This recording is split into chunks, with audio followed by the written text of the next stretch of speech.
Story 1. I worked as a tennis court attendant for 7 years as a summer job, so I've got a lot of stories like these, but this one is one of the ones that stick out to me. My job was to stay in front of the courts during the busy hours and check for memberships to grant access to the court. What often got me and my fellow attendants into conflict is that for some stupid reason, the town placed us at public courts. I live in a relatively rich area in my state, so as you can probably tell, there's bound to be a lot of entitlement. Okay, now on to the story. It was a night shift at the park that I hated working at cause that's where the worst of the entitled people show up. 2 boys, one who was a year younger than me, I was going into my senior year of high school at the time, who we'll call Jerk, and one who is maybe in his early 20s who we'll call Jack, walk up to the courts. I ask Jerk and Jack for their IDs, and they blatantly ignore me and walk right on. I follow them to try and tell them they cannot go on the court without the ID. Still smug and ignoring me, I reiterate to Jerk and Jack one more time, and then they finally acknowledge my existence. They then say, "Oh, it's fine for us to play. We're state-renowned players and belong to 7 different country clubs and blah blah blah." I keep my professionalism and told them that it doesn't matter, and that these are rules that are implemented by the town, and Jerk and Jack straight up say they don't care. At this point, their arrogance and entitlement was really getting under my skin as they talked to me like they were kings of the world and I was a peasant. It's then that a kind gentleman, who we'll call Tom, who knew the rules and respected them, jumped to my aid. He started talking to these kids, telling them that these are the rules and they need to abide by them and get off the court, but they still refused. Now Tom either had a shorter fuse than me, or Jerk and Jack's entitlement and arrogance level raised tenfold, but soon it turned into a screaming match, Tom scolding the boys, and Jerk and Jack sitting there smug and not even fazed as he goes off on them. Soon Tom's tennis buddy, who we'll call David, came over and tried to calm Tom down. So here's the thing, this job sometimes gets bad enough that the police need to be called. One of my coworkers was physically assaulted later that week for just enforcing the rules. She quit right after, so Tom called them once David calmed him down a bit. Jack and Jerk reluctantly got off the court at that point, but started harassing me until the cops came. Here's the thing, once my shift ends, no one else shows up, so at that point I say to people, if you want to come after my shift, I'm off the clock, so there's nothing me or anyone can do to stop you from going on. My shift ended at 9:15 p.m. I told this to Jerk and Jack, and once again the entitlement kicks in, and while they harass me they say they're going on at 9. I tell them, no, you gotta wait until my shift is over. They continue to tell me otherwise, as if they own the place, that is until the cops come. Tom and I filled in the cops about the situation. I told the cops Jack and Jerk's options, which the cops then told Jack and Jerk to abide by the rules and not go on until 9:15. They, having no other choice, agreed. They, however, spent the last hour of my shift rallying a tennis ball in front of the court entrance, right in front of me, and were harassing and shit-talking me right in my face. Finally, after an hour of harassment, 9:15 rolls by, and in the most arrogant, smug, entitled voice, Jack and Jerk ask if they can go on the court. Absolutely exhausted and defeated, I quietly say yes, but before they do, my coworker who knew of the situation came over to Jack and Jerk, confronted them, which they deal the same level of entitlement to them, and it turns into another screaming match with my coworker scolding them, still Jerk and Jack unfazed. So, here's how bad this situation of entitlement was. My coworker said to me straight up that she's lucky I was working that night, because if she was, then she'd be in jail for attempting to take one of their tennis rackets and shoving it up their butt. How I did this job for 7 years is beyond me. All I know is I want to get the hell out of this town. I have lots of other stories if anyone's interested. Update. I couldn't believe it when I saw them again, Jerk and Jack, walking towards the courts with their tennis bags slung over their shoulders. My heart sank as I realized that they were going to try and pull the same entitled crap as last time. I mustered up my courage and approached them, asking for their IDs. They just scoffed at me and tried to walk right past me. I stood my ground and told them that they couldn't play without their IDs. Jerk and Jack just laughed and insulted me to my face. I was about to call the cops when they started getting aggressive. Jerk shoved me out of the way and said, "We don't have to listen to you, you little twerp." I was shocked and scared, but I managed to call the cops and tell them what was happening. Jerk and Jack were still trying to get on the court, even though the cops were on their way. They were shouting and cursing at me, telling me that I was a worthless loser and that they were going to sue me for harassment. Finally, the cops arrived and took them away in handcuffs. It turned out that I could press charges on them for shoving me and harassing me while doing my job. I was so relieved that they were gone, but I also felt angry and frustrated that they had been able to get away with their entitled behavior for so long. After that incident, I made a decision to quit my job as a tennis court attendant. I realized that it wasn't worth putting myself in danger just to enforce some stupid rules for entitled people. I found a new job in a different town and have never looked back. But sometimes, when I'm feeling nostalgic, I think back to those days and wonder if things have changed at all. I still have plenty of stories from my time as a tennis court attendant, but I'm not sure if I'm ready to relive them just yet. Story 2. This happened in 2008 to 2009, but I thought this community would appreciate the story. In 2008, I had just left my husband. I caught him cheating multiple times, and I was just over it. A new girl, we will call her Amy, started at my job, and we made a fast friendship. I was in the middle of packing up and moving out of my house.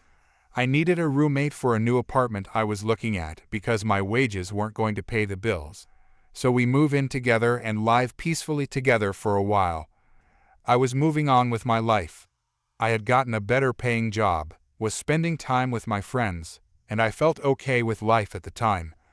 At the time I was 25, single, and not looking for anything serious, so I had a friend who would stop over a few times a week for some adult fun. Amy was cool with it on the surface. It did not affect her in any way. My friend didn't hang out at our place. He didn't eat at our place. He didn't use our household supplies. My relationship with him affected her exactly 0%. But I guess she was a little green about the fact that I was getting some attention, and she was not. She would flirt with him, go visit him where he worked, etc. But he was absolutely not interested in her. This is where things started to go downhill. For context, she had been married a few times, she was 13 years older than me, and the dads had full custody of their respective kids. She was dating someone, but he was already in a relationship, so he wasn't about to commit to anything besides stopping by for 30 minutes after he worked the night shift every day. I tried to point out all the red flags, but she was convinced it was love. This dude used to hit on me constantly in front of her. He was very open about being in a committed relationship with his girlfriend, so I have no idea why Amy thought this was going anywhere. After a few months, I met someone I wanted to be serious with, so we started dating. We will call the guy Tom. Tom and I got serious pretty fast. He was living in a horrible situation, so he moved in with Amy and I pretty quickly. I think it was after about a month of dating. So we have our room, and she has her own room. The bills went from 50-50 to 33-33-34 to make sure things were still even. We had a shared kitchen, LR, and bathroom. After Tom moved in, she started openly hitting on him in front of me.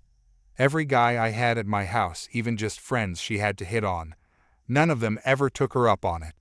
Every single one turned her down, and I think this added greatly to her oncoming behavior. Over the next couple of weeks, Amy did a complete 180. She stopped paying rent, refused to buy any food, and would just eat whatever Tom and I bought, and would not wash her dishes. We had 2 cats, one hers and one mine, and she would never clean the litter in her room, so her cat would use our hallway floor as a bathroom every single day.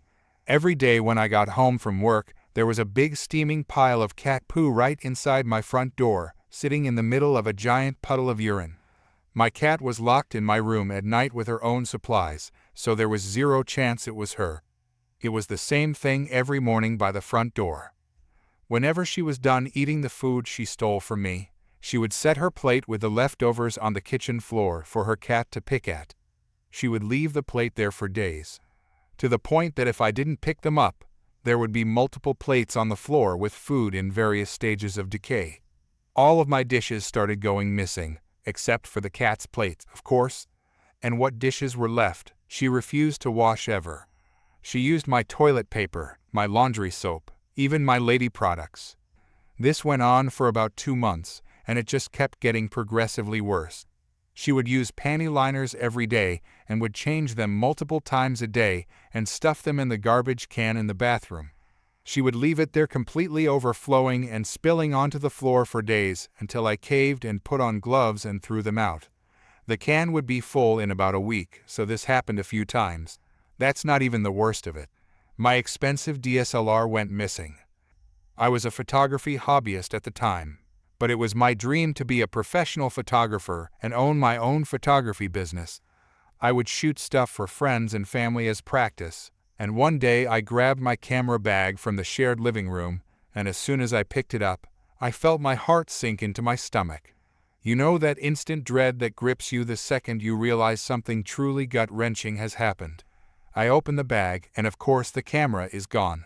That was an expensive camera for that time of my life, and it was a gift from my parents, so I was truly devastated. I couldn't prove a thing, and I wasn't even sure how long it had been missing. It could have been her BF that took it, but either way it was gone. So now this is it. This is the last straw. I need this witch out. I went from a nice girl to a damn psycho in about 30 seconds. I'm not the violent type, and I hate confrontation. I'm not waiting for an eviction to go through, and I really didn't have the money for that anyway, so here's where I start my petty revenge. Amy wants to live here with me rent-free, stealing my stuff, hitting on my boyfriend, and neglecting her cat. So be it. But it's going to be on my terms. One vital piece of information. In my divorce, the jerk moved back in with mommy, and I took everything from the house to my new apartment, so I owned everything and the lease was in my name. I started by changing the Wi-Fi password and the computer password. The following week I had my cable company come and remove the cable lines to her room. I bought a small fridge for my room and a cabinet and put all my food and personal supplies in my bedroom and put a secure lock on my door. When her cat went poo-poo on the floor, I would pick it up and smear it on her bedroom doorknob. Overflowing bathroom trash cans filled to the brim with her panty liners were dumped on her bed. I removed the knobs to the washer and the dryer. I did everything possible to make her life uncomfortable. I did other small stuff. Anything that came to mind. A few months prior, Amy and I had been working at the same store, and she borrowed another coworker's laptop. She ended up getting fired, but she never gave the laptop back, and the coworker was really trying to get it back from her. Amy ghosted her, of course, so while she was out one day, I went in and took the laptop and gave it back to its rightful owner. Amy called the cops on me and said I stole her computer, but I explained what happened. She admitted to the cops that the computer wasn't hers, and the cops said it wasn't their problem anymore. That one really made her hate me. She wasn't working at the time, so it's not like she had money to do anything or buy anything. She was literally just existing in a room in my apartment. She would disappear during the day, but I have no idea where she was going. She moved out after about 6 weeks. When she moved out of my apartment, I didn't even know she had left. I just noticed she wasn't coming or going for about a week, so Tom and I cleaned out her room. She left clothes, broken furniture, a cardboard dresser, and 5 39-gallon garbage bags of trash we collected from the mass piles of panty liners, rotting food, and ordinary trash we found in the room. It's a miracle we didn't have roaches. I found all my missing dishes, silverware, and cups all covered in food and grossness. I just threw it all away. I wish I still had the photos though. Oddly enough, about 6 months later, I opened my back door to take out the trash and my camera was in a bag hanging from my doorknob. I know Amy definitely didn't return it. For about 2 years after, every time I would find out that Amy was living with someone new, I would text them and send them the photos of her room, papers in the trash that had her name on them, and I would tell them the whole story. One time it caused the people she was living with to throw her stuff out on the porch. She had just moved in, and they had small kids, and they didn't want to risk it with her. I stopped after that.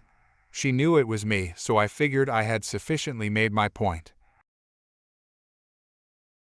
Story 3. This happened some years ago.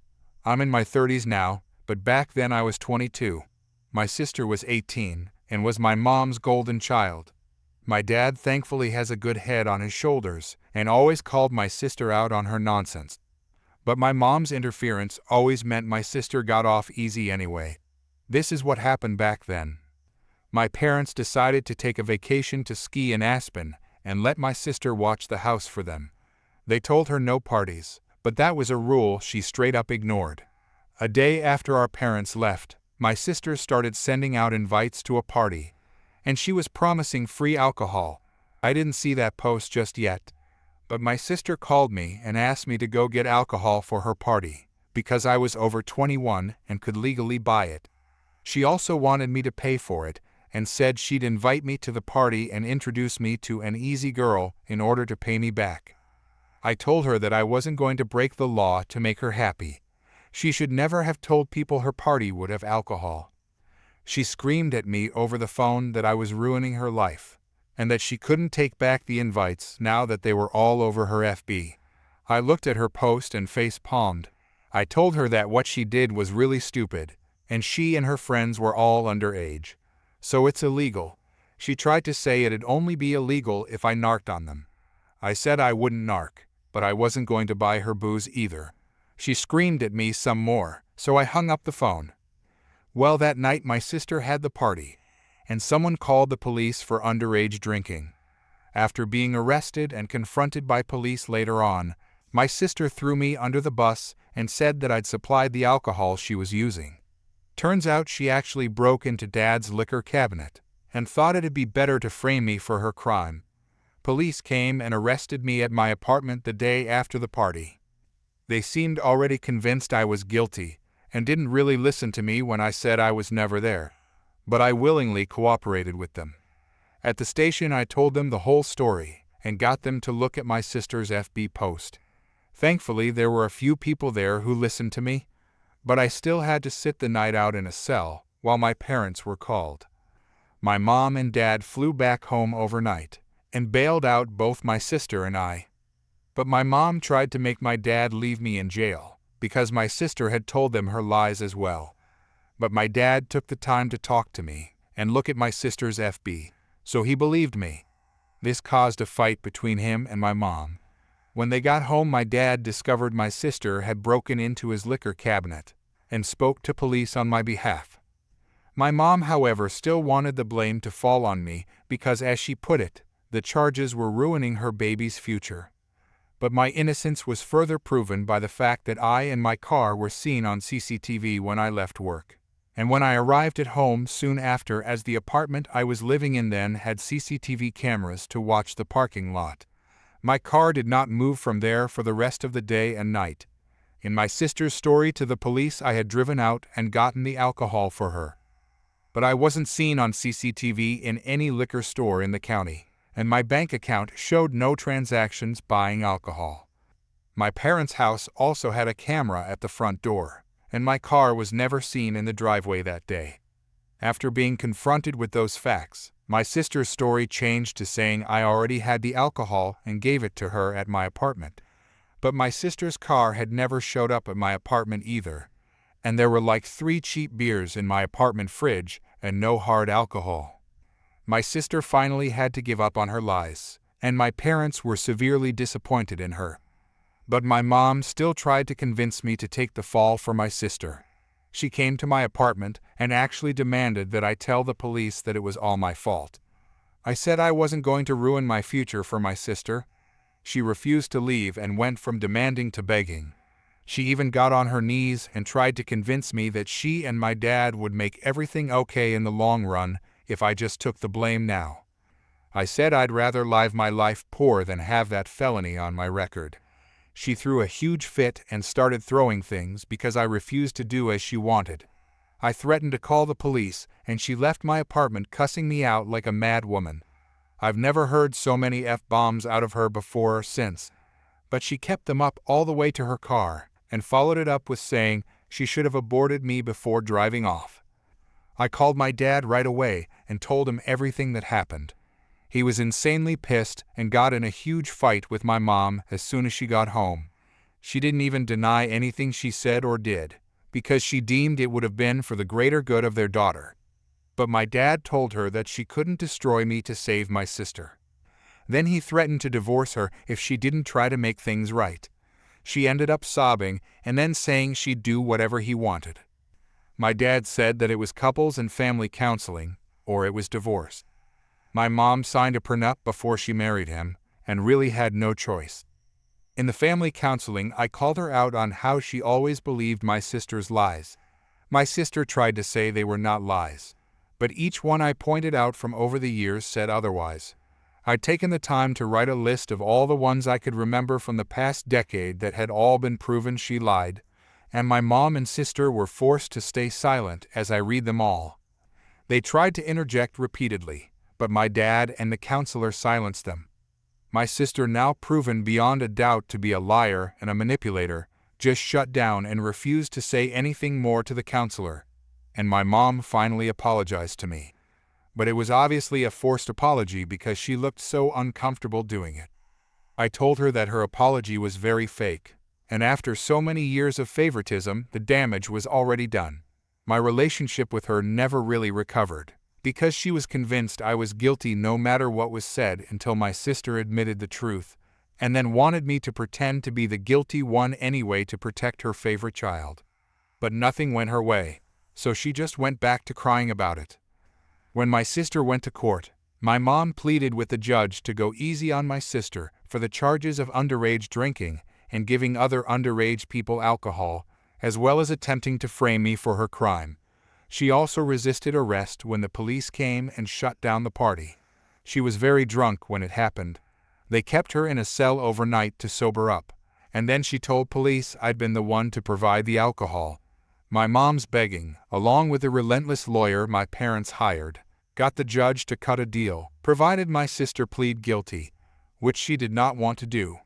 But her lawyer highly recommended she take said deal to avoid jail time, because there was no other way of keeping her from getting a felony on her record. My sister's lawyer used the fact that the alcohol had not been bought that day, but rather had already been in the house long before the party happened to help lessen the charges. My sister's FB had also been completely deleted by her as soon as she was able to in order to hide the post.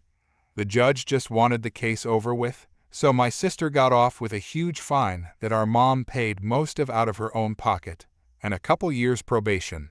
She was also made to get therapy too by our dad. She's never really shown actual remorse for what she did though, and only had animosity for me, no matter how in the wrong she was. She was eventually diagnosed as a narcissist after Dad made her go see a doctor. After her probation and 4 years of college were over, she decided she was going to leave home for California and never come back once she landed a good job. She currently works in an office in LA, and we've not spoken in years. Dad got her that job, and she's not shown any real appreciation for it. Even my mom has given up on her ever coming home for the holidays and us being a family again. It tore her up inside for a few years, but now she's just bitter. She doesn't really blame me anymore, but we only seem to show indifference to each other. Just because my sister cut her off wouldn't make me the new de facto favorite. It just means my mom lost her baby and isn't getting her back. She can't leave my dad because she's too reliant on him, despite having her own career. She'd never want to be on her own again, so she's just become a shell of her former self. Things between me and my dad are still great. He's pretty much disowned my sister for what she's done, and has stopped caring if she'll ever talk to him again. He and my mom don't even sleep in the same bedroom anymore. She moved into the guest room some 5 years ago and has stayed there. Their marriage is really only one on paper these days. Info: it's a felony or misdemeanor to provide alcohol to minors, and my sister provided stolen alcohol to at least a dozen people who were under 21. Then she resisted arrest and tried to frame me by lying to the police.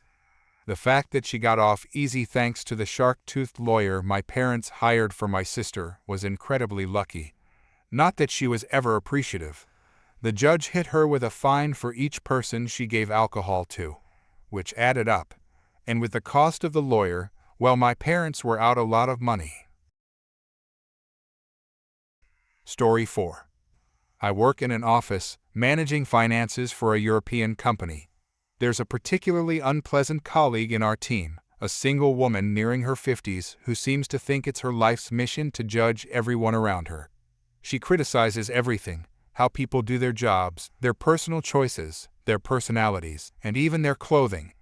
Recently, the tough economy has added pressure to the workplace, and she's been even more vocal, complaining about anything and everything. Unsurprisingly, most of her complaints are baseless and unhelpful. One of her recent grievances was aimed at me. She accused me of not properly protecting sensitive data because I saved our monthly financial reports on a shared drive accessible to others. The thing is, this system has been in place for decades, long before I joined the company.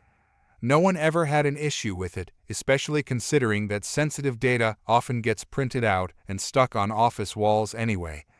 Normally, I just ignore her complaints and carry on, as my boss and I are skilled at tuning out noisy complaints that lack merit.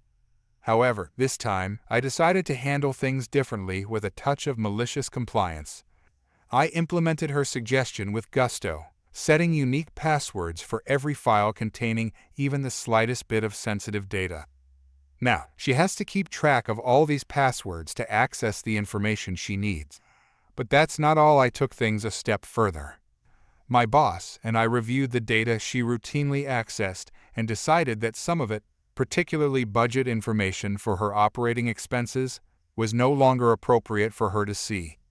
Now, if she wants access to certain budgets, she must provide proof of the associated costs. If she can't, that budget is simply gone.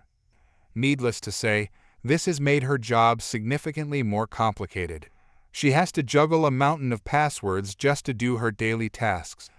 On top of that, she no longer has the freedom to make assumptions or demands about her operating budgets without first jumping through hoops to justify her spending.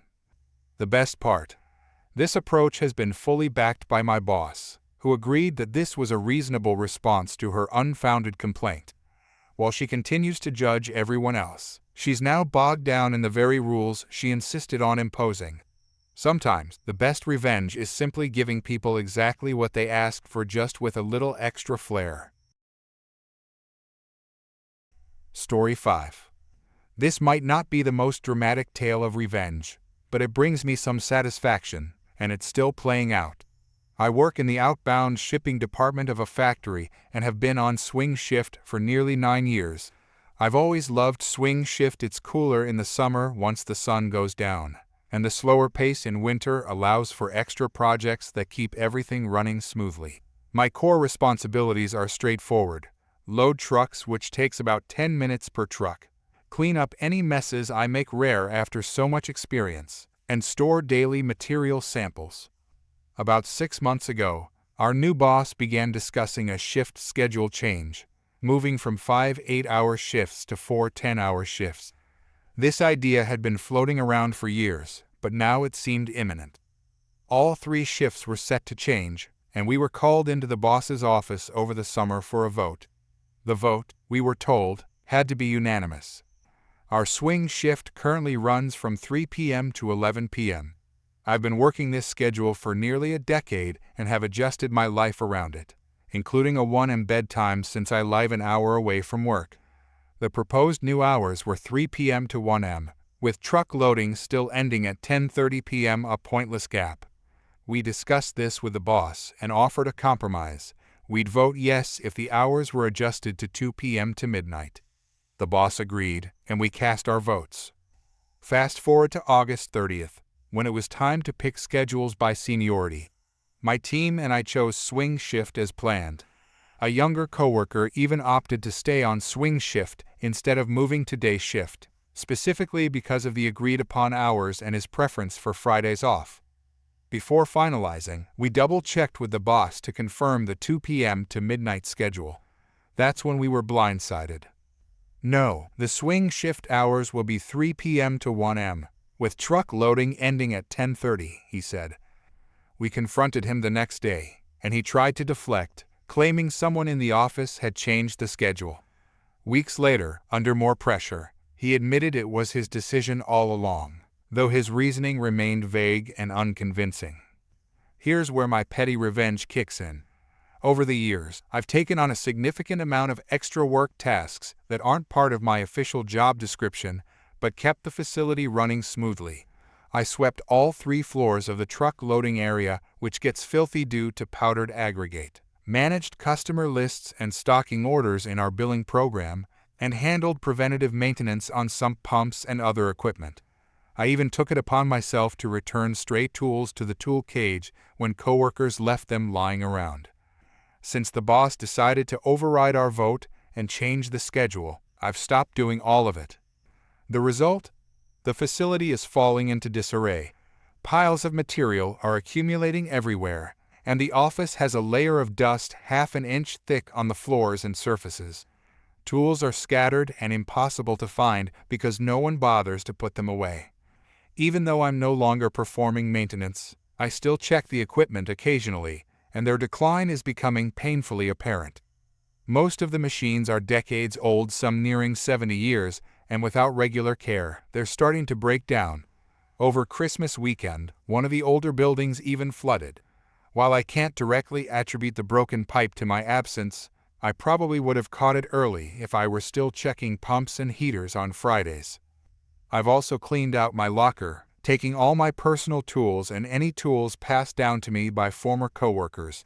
I made sure to leave company-owned tools in the department tool cages, but many of them have already disappeared, abandoned by coworkers on dirty job sites where they've become clogged with grime.